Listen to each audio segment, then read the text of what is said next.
खबरें तफसील से। संक्रांति त्योहार के मौके पर तेलंगाना में बड़े पैमाने पर पतंगबाजी की जाती है। पतंगबाजी के दौरान कई हादसा रुनुमा होते हैं। चाइना मांझे की वजह से भी नुकसानात हो रहे हैं।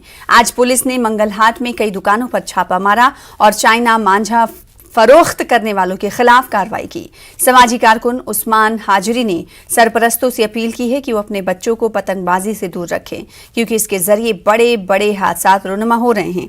कई बच्चे और बड़े अपनी कीमती जान गंवा रहे हैं। इन्होंने जुमे के रोज हैदराबाद की एक मस्जिद में अपने खिताब के दौरान बच्चों को पतंगबाजी से दूर रखने की सरपरस्तों से अपील भी की।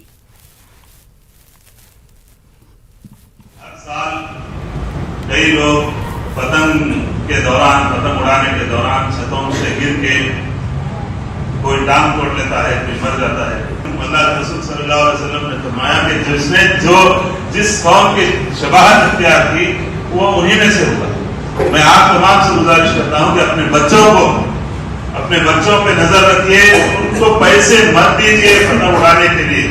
इसका भी आपसे हिसाब लिया जाएगा। और वो बच्चे जो छतों पे चढ़ के नमाजों से हय्या अल सलाह बोल रहे हैं, हय्या अल फलाह बोल रहे हैं, यहाँ से तमाम मसाजिद से लोग अल्लाह की तरफ नहीं आ रहे हैं, शैतान की पैरवी में लगे हुए। मैं गुजारिश करता हूँ मेरे भाइयों से, सरपरस्तों से, अपने बच्चों को रोकिए।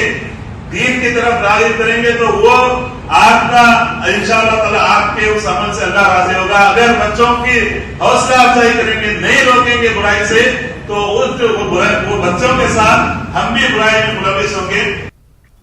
तेलंगाना में कोरोना वायरस के 2707 नए केस दर्ज हुए हैं। महकमे सेहत की रिपोर्ट के मुताबिक कल रियासत भर में 84,280 अफराद का कोरोना टेस्ट किया गया, जिसमें से 2,707 अफराद कोरोना से मुतासिर पाए गए। ग्रेटर हैदराबाद के हुदूद में 1,328 अफराद कोरोना से मुतासिर पाए गए।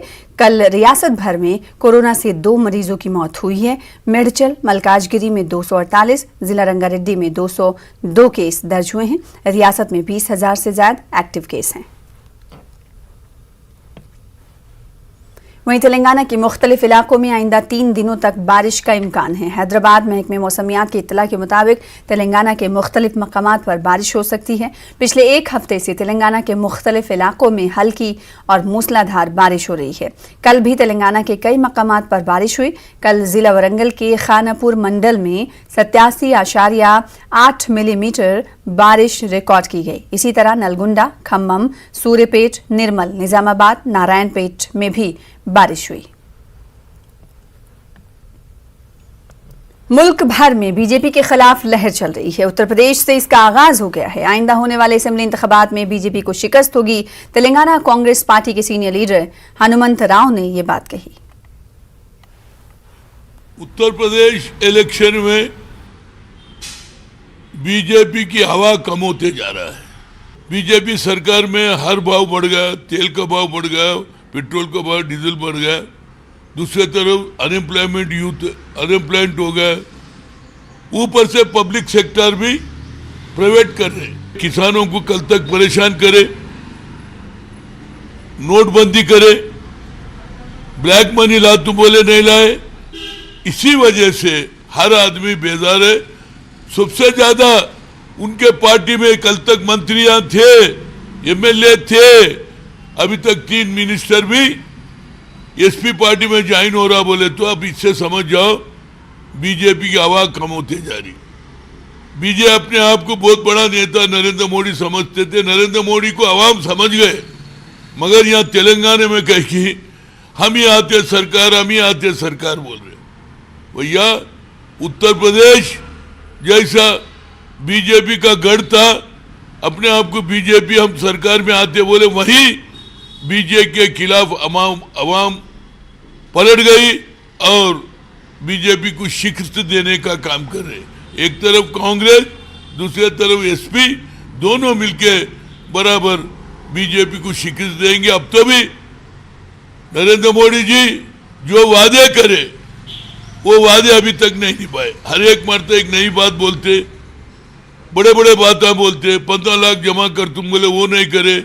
नौकरियां नहीं दिए, दामा बढ़ा दिए, गरीब आदमी जीने को मुश्किल है। उसी वजह से उत्तर प्रदेश से बीजेपी का डाउनफॉल शुरू हुआ, वो देश भर में चलेगा।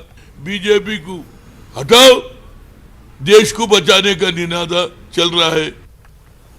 इंतखाबात से कबल पार्टी बदलना आम बात है। जिस किसी को टिकट नहीं दिया जाता तो वही लीडर्स पार्टी छोड़कर दूसरी पार्टियों का दामन थाम लेते हैं।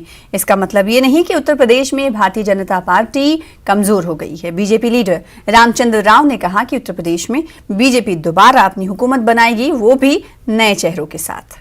In fact, it has been a trend in many elections in the country that in all political parties, wherever the dissidents are there, wherever the ticket denials are there, generally majority of them are leaving the party and going to other parties. And the same thing is happening because Uttar Pradesh, majority of the seats are being changed and newcomers are being given and new faces are being given. Definitely there will be a discontentment and then people may try their luck in other parties. So therefore such defections may be possible. But that doesn't mean that the Uttar Pradesh Bharatiya Janata Party has weakened by itself. Because even in Congress and also in Samajwadi Party, and many people are leaving their political parties, their parent parties, and joining the other parties like BJP, Apna Dal and other parties.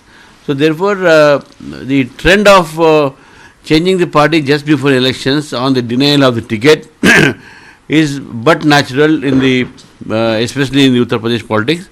So therefore Sharad Pawar or any other party need not rejoice or need not celebrate for that particular defections. And I think Uttar Pradesh is very verdict will be very clear, and Bharatiya Janata Party will come back to power and retain its MLAs and retain its seats and serve the people again and put Uttar Pradesh on the path of development. CPM leader राघोलू ने कहा है कि मरकज की मोदी हुकूमत आईनी हुकूक को खत्म करना चाहती है। बीजेपी को इक़्तिदार से दूर रखने के लिए मुत्तहिदा जद्दोजहद की ज़रूरत है। मुल्क में मजहब के नाम पर सियासत हो रही है। उत्तर प्रदेश में बीजेपी कमज़ोर हो चुकी है। हैदराबाद में प्रेस कॉन्फ्रेंस से खिताब के दौरान उन्होंने ये तमाम बातें कहीं। बीजेपी ప్రభుత్వం ప్రజాస్వామ్యాన్ని కూనీ చేసి ప్రజాస్వామిక హక్కులు కూడా భంగం కలిగించి ఒక నిరంకుశ పద్ధతిలో